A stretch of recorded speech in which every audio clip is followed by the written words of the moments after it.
बेहतर है, क्लियर है अगर, तो शुरुआत करें क्लास की। और अगर हम बात करें इससे पहले की क्लासेस के बारे में, तो ऑलरेडी आप जानते हैं कि हमने 2 क्लासें डिस्कस की थी अभी, और उन 2 क्लास के अंदर पहली क्लास में बेसिक इंफॉर्मेशन पर बात की थी, और दूसरी क्लास के अंदर जो बात थी हमारी वो टाइप्स ऑफ इकोनॉमी को लेकर हमने की थी। मैं चाहता हूं जल्दी से मैं कुछ 5 सवाल आपसे पूछ लेता हूं, और उन 5 सवालों के अंदर जो जो आपको इंपॉर्टेंट लगता है आंसर क्या हो सकता है वो आप मुझे आंसर करेंगे। और पहला क्वेश्चन ये बताना है कि जब हम बात इकोनॉमी की करते हैं इनकम के बेस पर, आय के आधार पर, तो भारत को कौन सी इनकम वाला देश माना जाता है?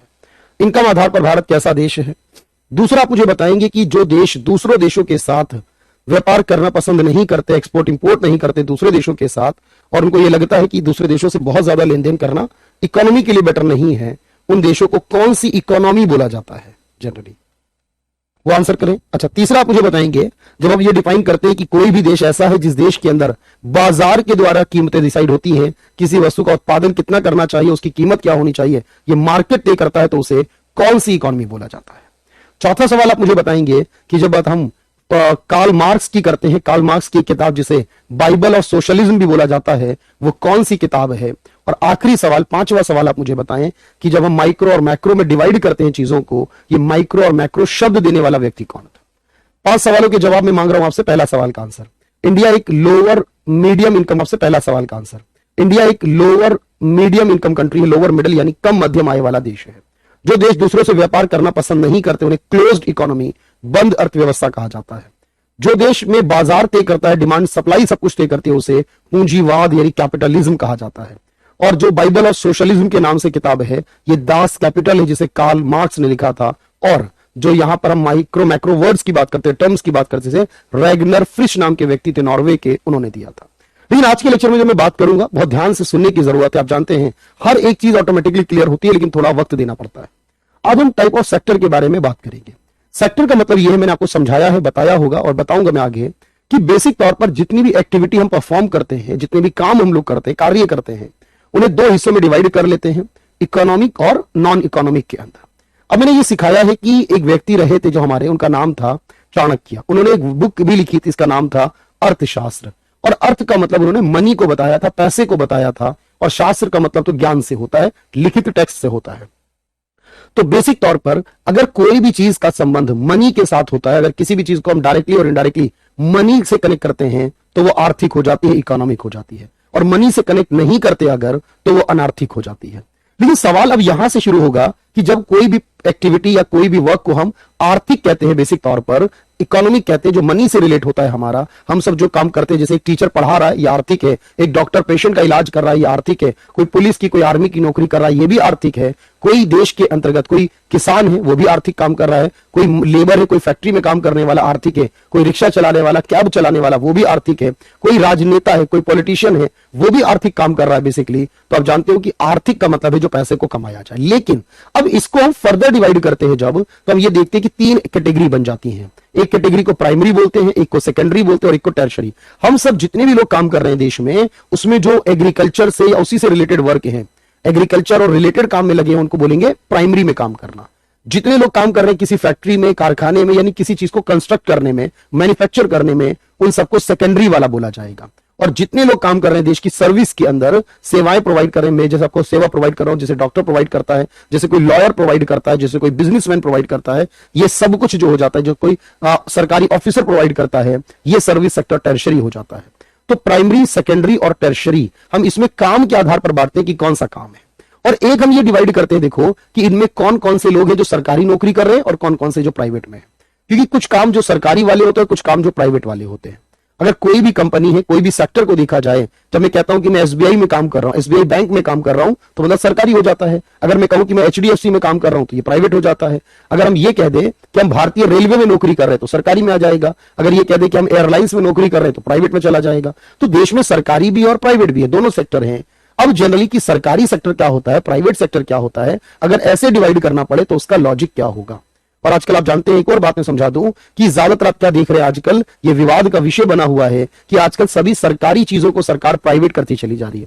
1990 से पहले यानी 1970 के समय, 60 के समय ज्यादातर जो प्राइवेट चीजें होती थी उनको पहले सरकारी बनाया जाता था, और आज के वक्त में जो सरकारी है उसको प्राइवेट किया जा रहा है। तो सवाल यहां से शुरू होगा कि किसी भी चीज को सरकारी कैसे बनाते हैं, किसी चीज को प्राइवेट कैसे करते हैं, और बेसिकली इनको क्या, किस नाम से जाना जाता है। ये सब कुछ हम लगभग इस बैच के अंदर, इस क्लास के अंदर आज की पढ़ने वाले हैं। तो आज का जो होगा हमारे पास, सबसे पहले हम देखेंगे टाइप्स ऑफ सेक्टर के बारे में, टाइप्स ऑफ सेक्टर के बारे में, क्षेत्रों के प्रकार।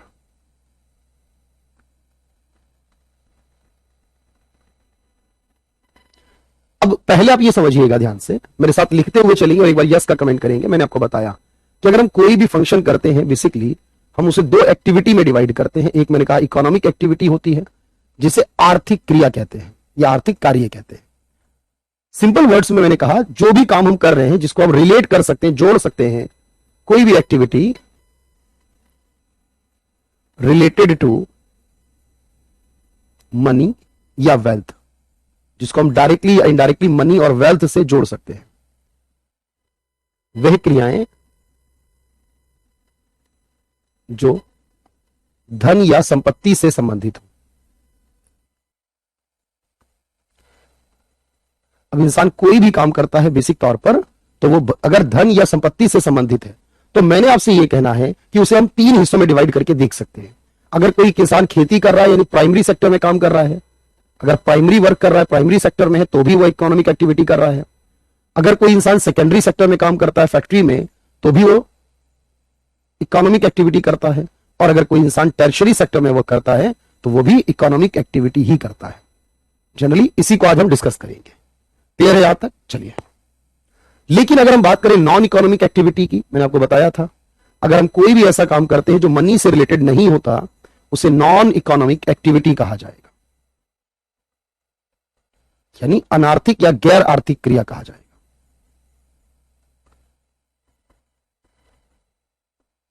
इसका मतलब है वो एक्टिविटीज जो मनी या वेल्थ से रिलेट नहीं करती, नॉट रिलेटेड टू मनी और वेल्थ, वह क्रियाएं जो धन या संपत्ति से संबंधित नहीं होती।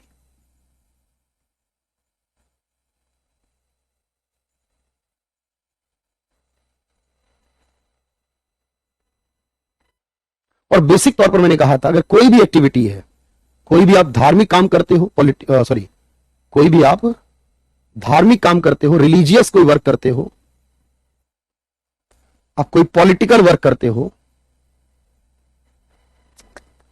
कोई धार्मिक काम करते हो, कोई सोशल वर्क करते हो, माफ कीजिए, पॉलिटिक्स में तो सैलरी मिलती है भाई, कोई सोशल वर्क करते हो, कोई कल्चरल परफॉर्मेंस करते हो, कल्चरल वर्क करते हो, कोई वर्क एज ए हॉबी करते हो, कोई भी शौक में काम करते हो, वर्क एज ए हॉबी, किसी इंसान की कोई हॉबी होती है उसको पूरा करता है, या कोई हाउस वाइफ या हाउस हस्बैंड हो, यानी फैमिली के लिए कोई काम करते हो, फैमिली के पॉइंट ऑफ व्यू से फैमिली वर्क करते हो। तो इस तरीके जो कार्य होते हैं बेसिकली, उन सभी को हम क्या कहेंगे? कोई धार्मिक कार्य हो, कोई सामाजिक कार्य हो, कोई सांस्कृतिक कार्य हो, कोई शौकिया या शौकीन शौक में किया गया कार्य, या कोई पारिवारिक कार्य हो, तो बेसिकली इनको क्या बोला जाएगा? ये सब हो जाएगा अनार्थिक या गैर आर्थिक हो जाएगा। अगर आप प्राथमिक क्षेत्र में काम करते हो या द्वितीय क्षेत्र में काम करते हो या फिर तृतीय क्षेत्र में काम करते हो, प्राथमिक, द्वितीय या तृतीय किसी भी क्षेत्र में काम करते हो अगर, तो वो हो जाएगा आर्थिक। सबसे पहले इसे डन कर लीजिए। आपके कमेंट नहीं आ रहे मुझे तक, मैं एक बार चेक कर लेता हूं एवरीथिंग इज फाइन और नॉट, और तब तक आप इसे लिख लीजिए भाई।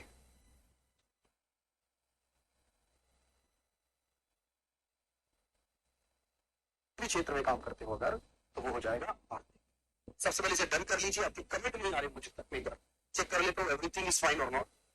चलिए, सब कुछ बेहतर है, चेक किया मैंने, एवरीथिंग इज फाइन। तो फिलहाल आप इसे नोट कर लेंगे, there are two types of activities, economics and non economic. Clear है यहां तक? होपफुली डन भी कर लिया होगा। इसके बाद आगे बढ़ेंगे हम लोग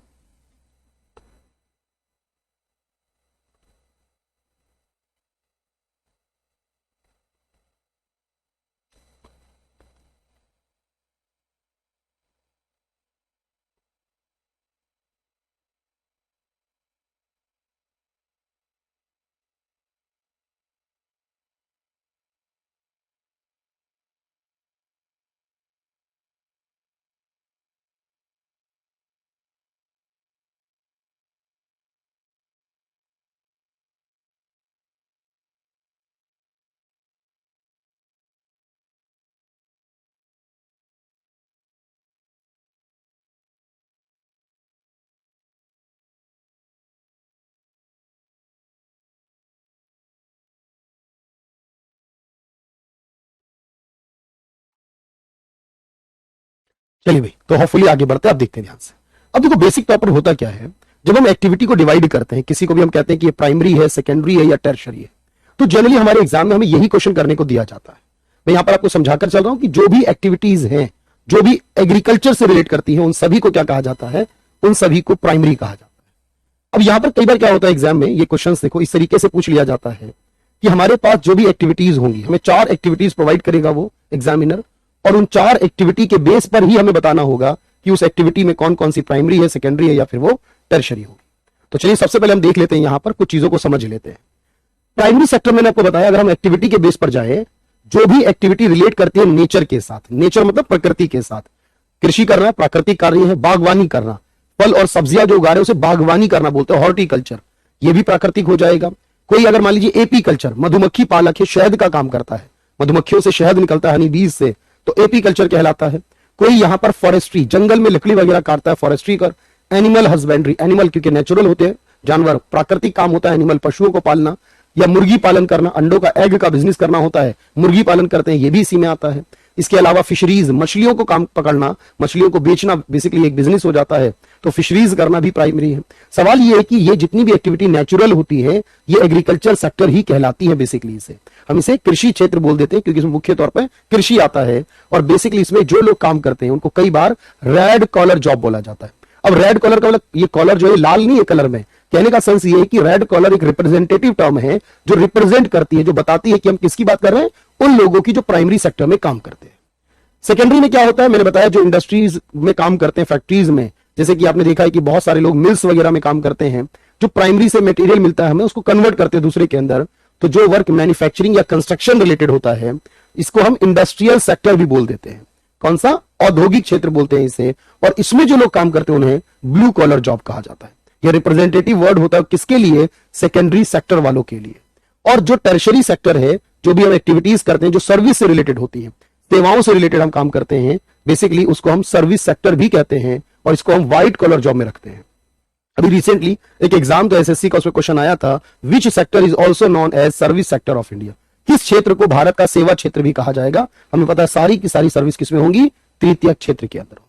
इसके अलावा और किसी भी रूप में डिवाइड नहीं होगा। जब भी बात एक्टिविटी के डिवाइडेशन की होगी, प्राइमरी, सेकेंडरी और टर्शरी में होगा। इसके अंदर बिल्कुल क्लियर होगी बात यहां तक। White collar, red collar, blue collar कहते हैं, एक को एग्रीकल्चर सेक्टर, एक को इंडस्ट्रियल सेक्टर और एक को सर्विस सेक्टर कहते हैं। इसे एक बार डन कर लीजिएगा जल्दी से, और डन 2 का कमेंट कर दीजिएगा इसके बाद।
साकिब, शिवम, और क्या नाम है, रुद्र, पीके रुद्र, अंशु कुमारी, अविनाश, शिवम, एवरीवन, होपफुली यहां तक की बात तो बहुत अच्छे से क्लियर हो गई, समझ में आ गई होगी। लेकिन मेनली जो क्वेश्चन आता है, मैं क्वेश्चन भी कराऊंगा क्लास में, मैं आपको लगातार करा रहा हूं हर क्लास में कि कैसे पूछे एग्जामिनर ने। अब वहां पर ध्यान ये रखना है आपको कैसे डिवाइडेशन होगा, क्योंकि वो आपको एक्टिविटी दे देंगे। अब कई बार हमें एक्टिविटी का एग्जैक्टली मीनिंग नहीं पता होता, नहीं पता होता कि इसका अर्थ क्या है, तो फिर हम डिफाइन नहीं कर पाते। जैसे कि अगर मुझसे ये कहा जाए कि पेट्रोल और डीजल किस में होंगे, अब देखने में तो ऐसा लगता है पेट्रोल डीजल सर कुएं से निकलता है अरब देशों में, तो पर ऐसा नहीं है। जो कुएं से निकलता है, वहां पर जमीन के नीचे से निकलता है, वो क्रूड ऑयल कहलाता है, कच्चा तेल कहलाता है। जो क्रूड ऑयल वो तो नेचुरल बना हुआ है, लेकिन उसमें पेट्रोल बनाना, डीजल बनाना, गैस बनाना, ये रिफाइनरी का काम होता है। जो रिफाइनरी होती है अलग अलग जगहों पर भारत में, जो इन तेल शोधन करती है, शोधित करती है इस तेल को, उसके बाद बनता है पेट्रोल डीजल। तो जनरली क्रूड ऑयल आएगा तो प्राइमरी होगा, लेकिन जब जैसी पेट्रोल डीजल आएगा सेकंड हो जाएगा। जैसे बिजली बनाई जाती है, एनर्जी बनाई जाती है। अब बिजली जो बनती है वो पानी से बनती है। पानी जो है वो प्राकृतिक है, मुख्य तौर पे पानी से। पानी जो है वो प्राकृतिक है, लेकिन उससे बनने वाली बिजली तो फिर सेकंड में आ जाएगी, क्योंकि वो सेकेंडरी सेक्टर हो जाएगा, उसको बनाया गया है। सोलर एनर्जी है, जैसे सूरज से किरणें आई है जो सोलर एनर्जी के लिए, सूर्य तो प्राकृतिक होता है, वो प्राइमरी हो जाएगी किरण जो है, लेकिन उससे जो बिजली बनी, ऊर्जा बनी है, वो सेकेंडरी हो जाएगी। इसी तरह से जो फूड है, जो अनाज है, जो खेती की गई है, जो गेहूं चावल चीनी, गेहूं चावल आलू उगाया गया, ये सब तो प्राकृतिक हो गया। लेकिन इस आलू से बाद में आप देख रहे हो पैकेट बनाए जा रहे हैं, लेज बनाए गए, चिप्स बनाए गए, कुरकुरे, ये सब फूड प्रोसेसिंग की गई है। आलू नहीं बिक रहा है, ये आलू के बने हुए प्रोडक्ट बिक रहे हैं, ये फूड प्रोसेसिंग हो गई, ये सेकंड हो जाएगा फिर। ठीक है,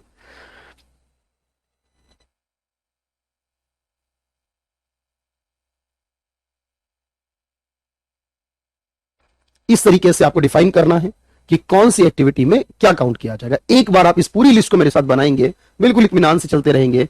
agriculture, horticulture, apiculture, fisheries, animal husbandry यानी पशुपालना, पोल्ट्री फार्मिंग मुर्गी पालन, डेयरी दूध का, दूध वगैरह निकालना गाय भैंस का, है ना, माइनिंग यानी खनन करना, रिसोर्स निकालना जमीन से, फॉरेस्ट्री यानी पेड़ पौधों का काम, वानिकी जो पत्थर तोड़े जाते हैं, पहाड़ों में पत्थर तोड़ने का काम जो राजस्थान वगैरह में बहुत होता है, ये क्वेरिंग करना, उत्खनन करना कहते हैं, सब प्राइमरी में आता है।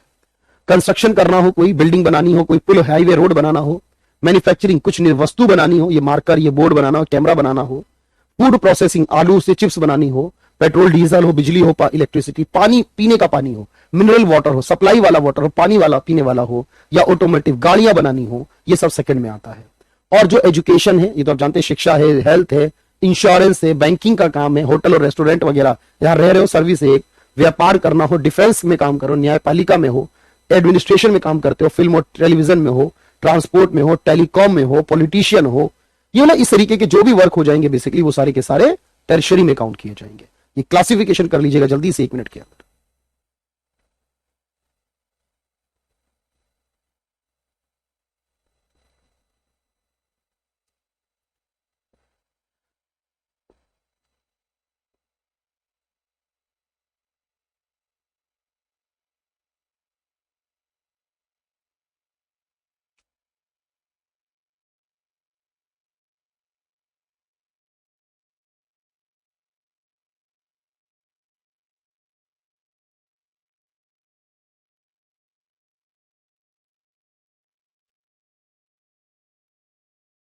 चलिए, मैं एक बार दोबारा ट्राई करूंगा, आपके कमेंट्स मुझ तक पहुंच जाए, और अगर कोई डाउट होगा इसमें तो आप कमेंट्स में जरूर पूछ लीजिएगा। ठीक है,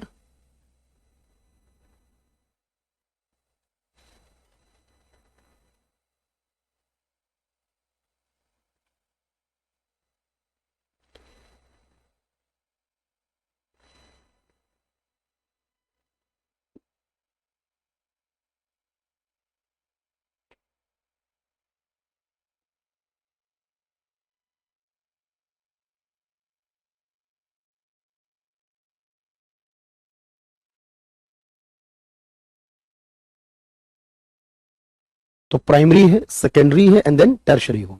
इसे एग्रीकल्चर सेक्टर, इसे इंडस्ट्रियल सेक्टर और इसे सर्विस सेक्टर भी कहा जाएगा।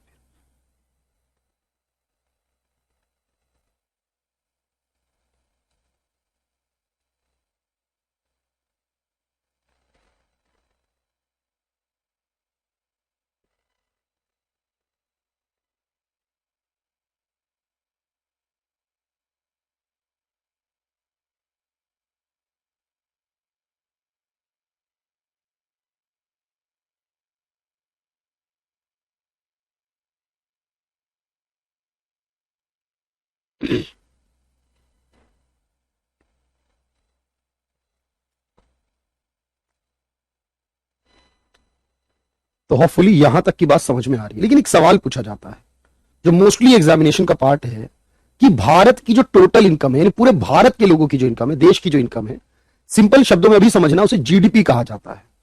अगर हम बात पूरी दुनिया की करें और जीडीपी की करें तो भारत दुनिया में 5वां सबसे ज्यादा जीडीपी वाला देश है। हमसे आगे 4 देश ही है मात्र जो एक साल में हमसे ज्यादा कमाते हैं। लेकिन अगर हम 5 देशों का जिक्र कर रहे हैं और उन 5 देशों में बात करें तो एक चीज और ध्यान में रखनी होगी कि हमारे देश में सबसे ज्यादा जो पैसा आता है वो जनरली कहां से आता है। देखिए, सबसे ज्यादा जो हमारे देश में रोजगार मिलता है, ये सवाल अभी रिसेंट में 2022 के एग्जाम में पूछा गया था कि भारत के किस क्षेत्र के द्वारा सबसे ज्यादा रोजगार उपलब्ध कराया जाता है। अगर हम काम करने वाले लोगों को देखें तो सबसे ज्यादा आज भी प्राइमरी में काम करते हैं, एग्रीकल्चर में काम करते हैं सबसे ज्यादा। लेकिन कमाई देखें तो किसकी ज्यादा है? बिजनेसमैन की ज्यादा है, पॉलिटिशियंस की भी अच्छी है, बॉलीवुड फिल्म टेलीविजन वालों की अच्छी, न्यूज वालों की अच्छी है, टीचर डॉक्टर लॉयर्स की, जजों की अच्छी है। तो बेसिक तौर पर अगर हम देखें अभी के हिसाब से, वर्तमान के हिसाब से सबसे ज्यादा रोजगार जो पूछा था एग्जाम में पिछले साल वो प्राइमरी यानी प्राथमिक में ही आज भी है। लेकिन सबसे ज्यादा आय में या जीडीपी में जो योगदान है वो टर्शियरी वालों का है, तृतीयक। लेकिन अगर यही सवाल को आजादी के समय से जोड़ के पूछा जाए, स्वतंत्रता के पश्चात किया था उस समय, तो उस समय रोजगार, आज अगर प्राइमरी सोचो तो उस समय तो और ज्यादा प्राइमरी रहता होगा, तब तो इंडस्ट्रिया भी नहीं थी, सर्विस भी ज्यादा नहीं थी, तो तब भी प्राइमरी का योगदान सबसे बड़ा ही था रोजगार के मामले में। और उस समय लोगों की आय में देखा जाए, क्योंकि ज्यादातर लोग खेती करते थे, आय का योगदान भी सबसे ज्यादा प्राइमरी से आता था। तो अगर बात स्वतंत्रता के समय की होगी तो दोनों आंसर में प्राइमरी होगा, लेकिन अब जो होगा वो रोजगार में प्राइमरी ही होगा, लेकिन जीडीपी के हिसाब से बात करें तो टर्शियरी हो जाएगा। ये था क्लासिफिकेशन, किसके आधार पर? एक्टिविटी के आधार पर, यानी प्राइमरी सेकेंडरी टर्शियरी के आधार पर। इसे एक बार डन कर लीजिएगा जल्दी से।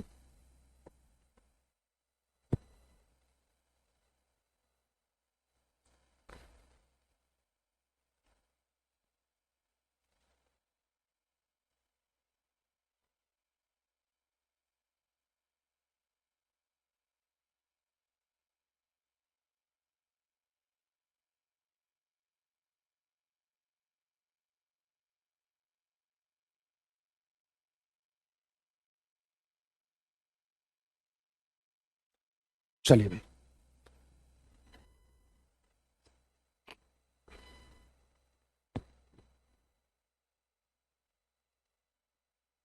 अब एक सवाल है जो बहुत इंपॉर्टेंट मैं यहां ऐड करना चाहता हूं। यह सवाल पूछा जाता है एग्जाम में, कई बार पूछा गया इससे पहले, कि जब देश विकसित होता है, जैसे जैसे देश में डेवलपमेंट बढ़ता है, तरक्की बढ़ती है, विकास बढ़ता है, डेवलपमेंट्स होते हैं, वैसे वैसे किस क्षेत्र का योगदान बढ़ता है या किस क्षेत्र का योगदान कम होता है। आज हम अगर देखें कि हमसे कम विकसित जो होंगे, बांग्लादेश को देखें या हमसे कम विकसित अफ्रीका वाले देशों को देखें, या हम अपने आप को 50 साल पहले का देखें और हम अपने आप को 50 साल बाद क्या देखते हैं, यानी हम आज से 50 साल बाद में अमेरिका को देखें। मेरी बात समझना, जब कोई देश में पीछे होता है, हमेशा याद रखना वहां प्राइमरी का योगदान बड़ा होता है, क्योंकि देश खेती पे निर्भर करता है। आज भी अफ्रीका के देश ज्यादातर खेती पे निर्भर करते हैं।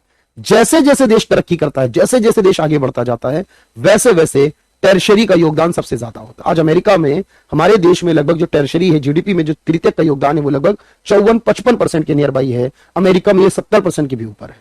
तो ये बात ध्यान में रखना, नोट करके, और ये इंपॉर्टेंट बात हो जाएगी। व्हेन ए कंट्री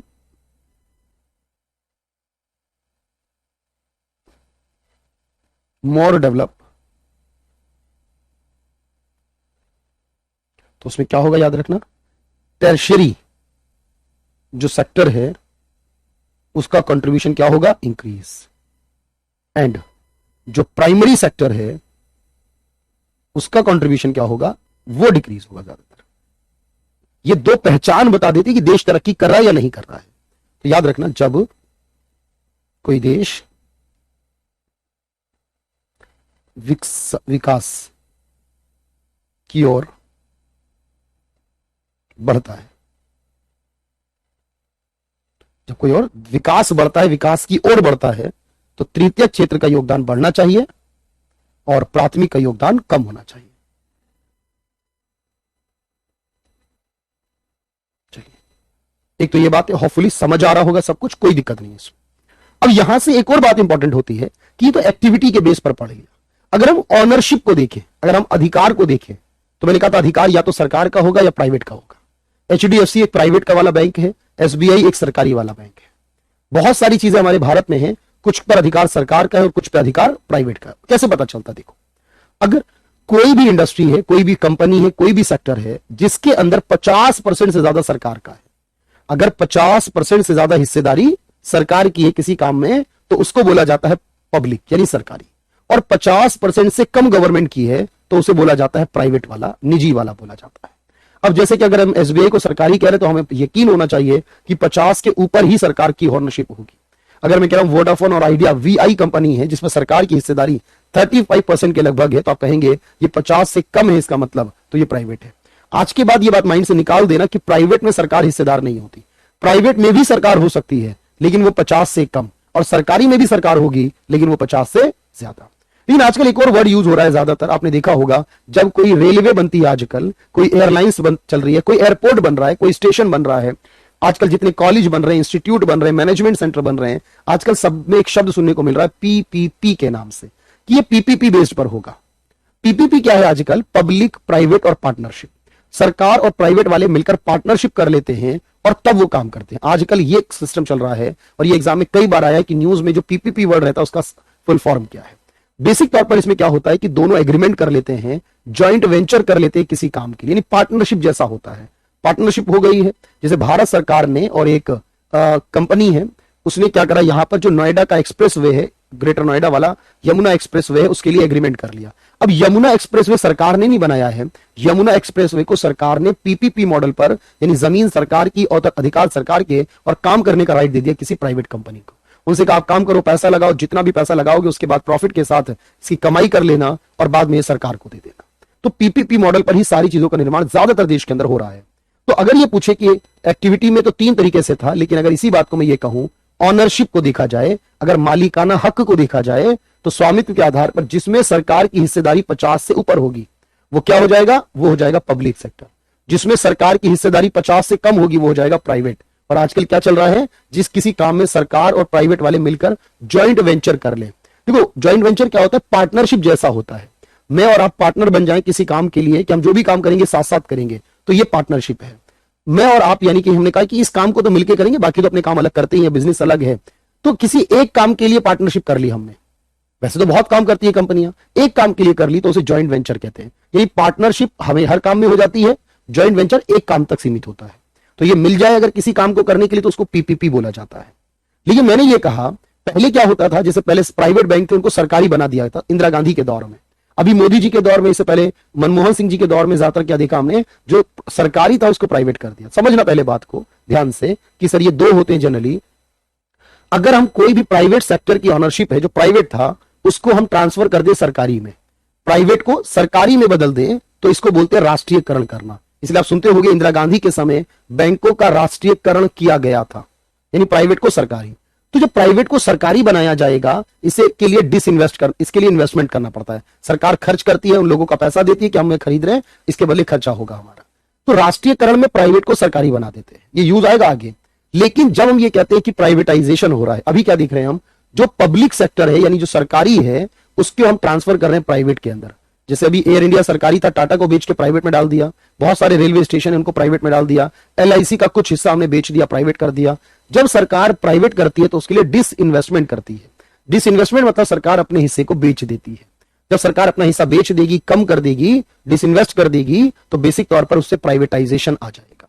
लेकिन अभी एक एग्जाम में क्वेश्चन आया था कि भारत में डिसइन्वेस्टमेंट करना हो या इन्वेस्टमेंट करना हो, कोई चीज प्राइवेट से सरकारी हो या सरकारी से प्राइवेट हो, ये किसका काम है, किस मंत्रालय का काम है? मेरी बात को समझना 1 मिनट के लिए, फिर उसके बाद मैं लिखने का भी टाइम दूंगा और बाद में एमसीक्यू भी कराऊंगा। अब यहां पर एक चीज इंपॉर्टेंट हो जाती है, वो देखो क्या है। ये जो इन्वेस्टमेंट हो या डिसइन्वेस्टमेंट हो, या disinvestment, under DIPAM, department of ministry of finance. देखो हर काम को करने के लिए जो हमारा मंत्रालय है और उस मंत्रालय के अंतर्गत एक विभाग होता है, वो काम करता है। अगर मुझे, यानी मुझे मतलब सरकार को, अगर सरकार को निवेश या विनिवेश करना है, ये किसके अंतर्गत आता है? विनिवेश का निर्णय वित्त मंत्रालय के DIPAM विभाग में आता है। अब यहां पर एक सवाल आया कि DIPAM क्या है? जो हमारा वित्त मंत्रालय है वो 6 विभागों में बटा हुआ है, उनमें से एक विभाग का ये नाम है, मैं आपको बताता हूं इसका मतलब क्या है। DIPAM का यहां पर department of investment and public assets management, सरकार की संपत्ति का मैनेजमेंट और इन्वेस्टमेंट, इससे रिलेटेड डिसीजन लेने के लिए एक डिपार्टमेंट है और ये एग्जाम का हिस्सा हो जाएगा। फिलहाल बात समझ में आ रही है यहां तक? तो पहले आपको ये लिखना है कि हम ऑनरशिप के बेस पर, ये ध्यान में रखना, ऑनरशिप देखकर सरकारी, प्राइवेट या कॉम्बिनेशन में डिवाइड करते हैं। एक बार इसे डन करिएगा पहले।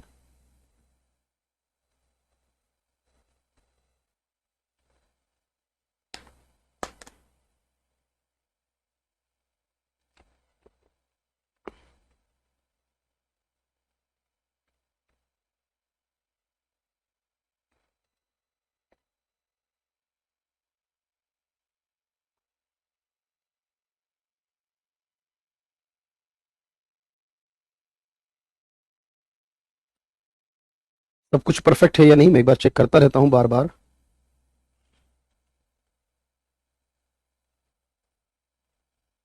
चलिए, तो अभी ट्राई कर रहे हैं एक बार।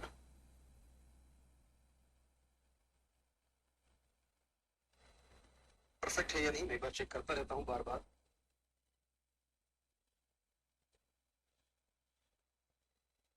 चलिए, तो 50% से अबव है या 50% से लेस है, और जनरली 50-50 कॉम्बिनेशन में आ रहा है तो आजकल वो पीपीपी हो जाता है।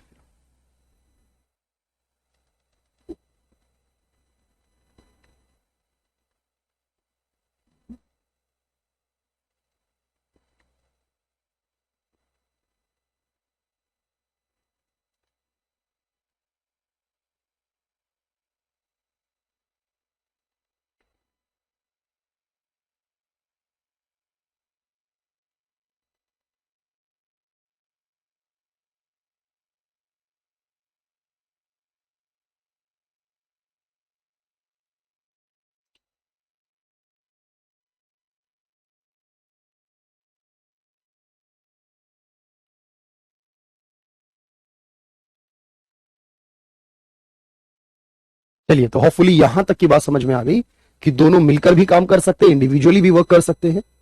ठीक है, अब यहां पर मैंने आपको यह समझाया कि अगर कभी ऐसा हो कि हम सरकारी, अब इसके फायदे और नुकसान हम आगे चैप्टर में पढ़ेंगे, क्योंकि अभी तो शुरुआत ही है, बेसिक इंफॉर्मेशन है, ज्यादा डीप में भी जाने की जरूरत है। इस चैप्टर में समझेंगे कि क्यों प्राइवेटाइजेशन जरूरी है, क्यों कर रही है सरकार, आपके माइंड में आ रहा होगा मुझे पता है, और क्यों सरकार राष्ट्रीयकरण करती थी, क्या नुकसान है, क्या फायदा, ये सब कुछ आगे पढ़ेंगे। कंप्लीट चैप्टर होगा इस पर बेस्ड, तो उसमें ध्यान देंगे इस पर। लेकिन फिलहाल आप इसको लिखेंगे कि अगर किसी प्राइवेट को सरकारी बनाया जाए तो उसी को राष्ट्रीयकरण बोला जाता है।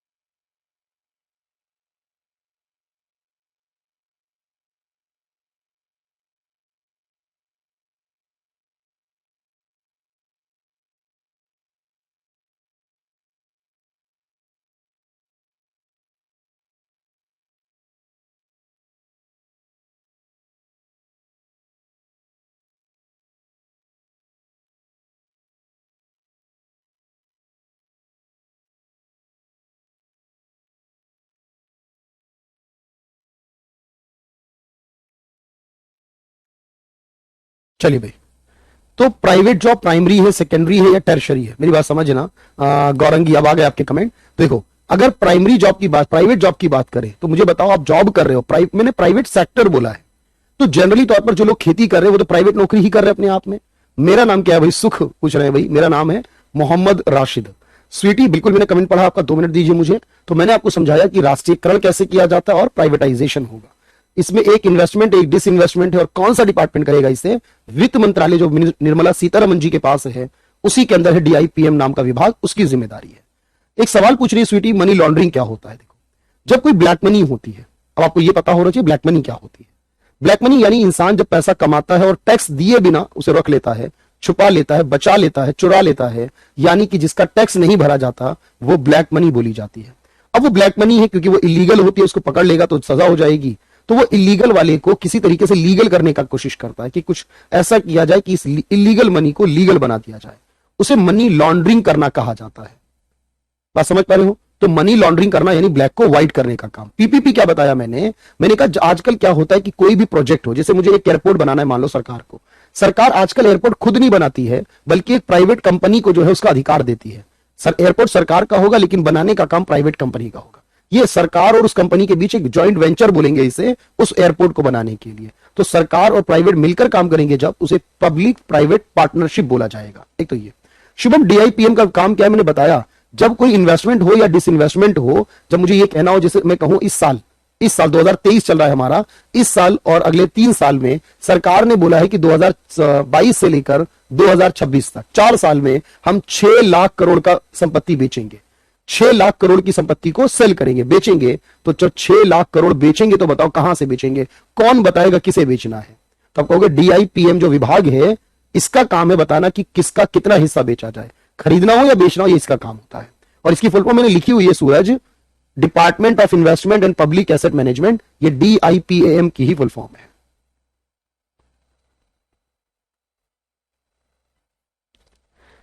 चलिए भाई, तो सरकार क्यों बेचती है मैंने आपको बताया, इसके रीजन ये है, जब कोई कंपनी लॉस में होती है, खासतौर पे जब कोई कंपनी लॉस में होती है, नुकसान वाली होती है, हानि में होती है, तो सरकार उसको हिस्से को बेच देती है।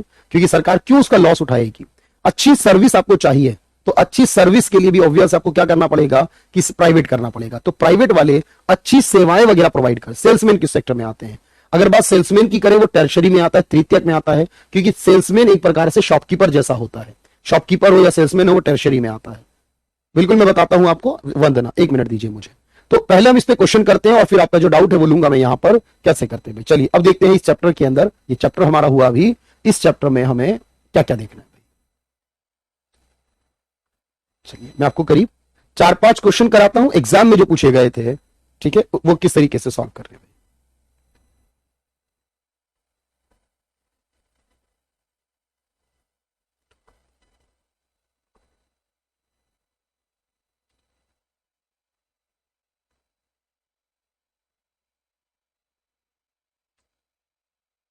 जैसे ये क्वेश्चन शायद मैंने पिछली बार कराया था कि जॉइंट सेक्टर किसे बोला जाता है, पहले ये समझ लेना ध्यान से।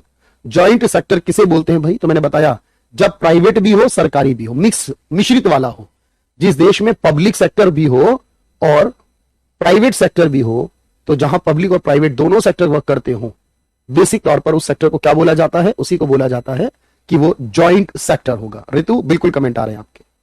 चलिए आगे देखते हैं। अब भारतीय अर्थव्यवस्था में क्षेत्रों को सार्वजनिक और निजी, इन दोनों में किस आधार पर बांटा जाता है? सार्वजनिक और निजी में जब बांटा जाता है क्या देखा जाता है? मटेरियल, कच्चे माल का उपयोग कैसा हो रहा है, आर्थिक गतिविधियां कैसी प्रकृति की हैं, रोजगार की नीतियां किस प्रकृति की हैं? नहीं, हम क्या देखते हैं? हम देखते हैं उसका ऑनर कौन है। अगर 50% के ऊपर सरकार है तो पब्लिक सेक्टर, 50 के नीचे सरकार है तो प्राइवेट सेक्टर। यानी कि जब सरकारी और निजी में बांटा जाएगा, ऑनरशिप को देखकर बांटा जाएगा। भाई ये तो क्वेश्चन है पीडीएफ, इससे बेहतर क्या होगा आपके पास? ठीक है, सरकारी और निजी में जो डिवाइड होगा वो ऑनरशिप के बेस पे होगा। जैसे क्वेश्चन आता है, निम्नलिखित में कौन सा तृतीय क्रियाकलाप है, यानी कि कौन सी एक्टिविटी टर्शरी एक्टिविटी में होती है, टर्शरी में होती है? क्वेश्चन नंबर 26 में देखोगे तो आपको यह पता होना चाहिए हर चीज। खेती किसमें होती है? यह प्राइमरी में होती है, क्योंकि खेती यानी एग्रीकल्चर है, प्राइमरी में होती है। कोई भी चीज का निर्माण या विनिर्माण यानी कंस्ट्रक्शन, मैन्युफैक्चरिंग, यह सेकंड में होती है। डेयरिंग, दूध का काम, यह प्राइमरी में होता है। और ट्रेडिंग जो होती है वो टर्शरी में होती है। और सवाल में यही पूछा है कि कौन सा टर्शरी सेक्टर है, तो हम कहेंगे ट्रेडिंग करना, व्यापार, बिजनेस करना तृतीय क्रियाकलाप। इसके बाद एक क्वेश्चन है वो देखते हैं हम लोग। स्वतंत्रता के समय निम्नलिखित में किस क्षेत्र का भारत का सकल घरेलू उत्पाद में बड़ा भाग होता था? आजादी के समय जीडीपी में, इनकम में सबसे ज्यादा योगदान किसका होता था? ये सब एग्जाम के क्वेश्चन हैं। तो आप कहोगे आजादी के समय सबसे बड़ा योगदान जीडीपी में कृषि का था, लेकिन अगर हम अब बात करें आज के वक्त में 2023 में बात करें तो वहां पर बात सेवा की हो जाएगी। तो सबसे बड़ा योगदान आजादी, स्वतंत्रता के समय कृषि क्षेत्र का था देश की जीडीपी में।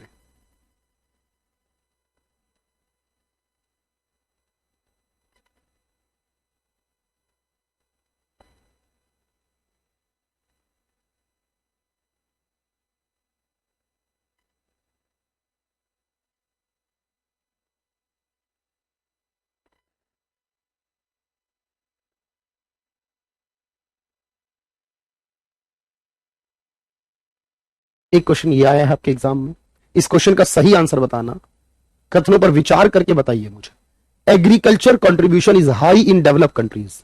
जो विकसित देश होते हैं उनमें कृषि का योगदान अधिक होता है। विकसित देशों में कृषि का योगदान अधिक होता है। तो मैंने बताया नहीं, विकसित देश होगा तो वहां योगदान सर्विस का ज्यादा होगा। जो अल्प विकसित होगा, जो नहीं होगा विकसित, अफ्रीका जैसा। पूजा ब्लैक मनी को फिर से बताऊंगा, वेट कर लीजिए, टैक्स के चैप्टर में पढ़ेंगे भाई, क्योंकि अभी टैक्स भी आएगा, भी बहुत कुछ आएगा, उसमें पढ़ेंगे फिर हम। तो एग्रीकल्चर का कंट्रीब्यूशन हाई होता है। आप कहोगे sir wrong, it is wrong, गलत है ये। Automotive sector is part of tertiary. Automotive का मतलब होता है गाड़ियां बनाना, वाहन निर्माण करना। आप कहोगे सर वाहन निर्माण, अभी अभी आपने बताया जब हम गाड़ियां बनाते हैं, वाहनों का निर्माण करते हैं, बेसिक तौर पर वाहनों का निर्माण करना टर्शरी में नहीं, सेकेंडरी, द्वितीयक में आता है। दूसरा भी गलत है। Industrial sector contribution highest in India GDP. India की जीडीपी में सबसे ज्यादा इंडस्ट्री यानी सेकंड वाला होता है। अरे भाई कैसे कह रहे हो आप, किया आएगा, आप कहोगे आरजू नहीं, ये भी गलत है। भारत की जीडीपी में सबसे ज्यादा टर्शरी होता है, जिसे सर्विस सेक्टर बोलते हैं। इसका मतलब यहां तीनों इनकरेक्ट है, ऑल इनकरेक्ट वाला क्वेश्चन होगा। तो इसलिए मैंने ऐसा भी क्वेश्चन कराया जिसमें थोड़ा सा टिपिकल चीजें हो, मुश्किल सी हो। शुगर यानी चीनी, गन्ना जो होता है वो प्राइमरी है, और शुगर मिल में जाने के बाद शुगर बनती है, चीनी बनती है, वो सेकेंडरी है। गन्ना प्राइमरी है, उससे बनने वाली चीनी सेकेंडरी हो जाती है। तो होपफुली ये बात समझ में आ गई होगी। प्राइमरी, सेकेंडरी, टर्शरी में बंटवारा समझ में आ गया, पब्लिक और प्राइवेट में बंटवारा हो गया, और कुछ एमसीक्यू भी हो गए। तो होपफुली आज की क्लास समझ में आ गई। बेसिक इंफॉर्मेशन में पढ़ा, फिर टाइप ऑफ सेक्टर और टाइप्स ऑफ इकोनॉमी, इतना पढ़ लिया और बाकी चैप्टर करेंगे। अच्छा एक बात और ध्यान में रखना कि कल संडे है, एग्जैक्टली आगे बहुत सारी छुट्टियां भी आ सकती हैं।